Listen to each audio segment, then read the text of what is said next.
ویل چې یا رسول الله اسمونول ربر لژنای چې مو د محبوب پتا او کا چشپای سرانګه تیرا دو حالانکه الله ته پتا دو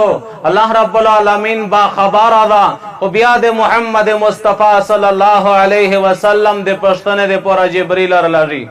په دوام شپه باندې سبو ته بیا جبرئیل امین اجازه تو خلی اورته چې یا رسول الله الله رب العالمین لژلای چې پښتنه او کا چې مو محبوب شپه سرانګه تیرا کړه په دریم شپه سبو ته جبرئیل امین دریمی اورته چې یا رسول الله که اجازه توی مو سره یو فرشتہ رو غلی دادا نه طرف ته روشي الله رسول ورته فرمایل چې رو داشي هغه فرشتہ چې نه طرف ته روغلاغه اسرائیل علی السلام چې دا انسانونه روحینا کا بس کای او د الله رسول ته سلام وکړو او دغه نه بعد ورته فرمایل چې یا رسول الله کیم وخت نه چې رب ډیپټی رو کړی د چې د انسانونه روحینا او خلا مو چاته سلام نه دا کړه دای وا واحده هستی تی چې مو ته سلام وکړو اور ورته ویلی چې پښتنه او نو کا اجازه میلاو شل بیا روح روړه او کني بیا دغه سه واپس رسا عزتمند هغه محمد مصطفی صلی الله علیه وسلم دنیا نہ دریمی بھی ہمیشہ سے دنیا تا ہمیشہ روغلی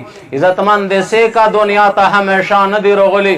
روایت لکلی دی حضرت انس رضی اللہ تعالی عنہ چاگا کی میں قبر کندلے والسامان دعائے رو خستا دے اللہ رسول دے دفن نباد فاطمہ بی بی پلی عرش وی لوڑا دو اور راخ پا بندے کئی یا انس اتابت انفسکم ان تحس تراب علی رسول اللہ اے انس سرنگ زڑے در سرا منلا چے مو پا پلور پا محمد مصطفیٰ ما خورا اورے کڑلے پیغ بندے ما خورا اورے کڑلے حضرت انس رضی اللہ تعالی عنہ فرمائی ویچے کلا چے موتا دے فاطمہ خبر زڑتا روشی ویچے مخیطہ میں ماڑیے پر اتائی وار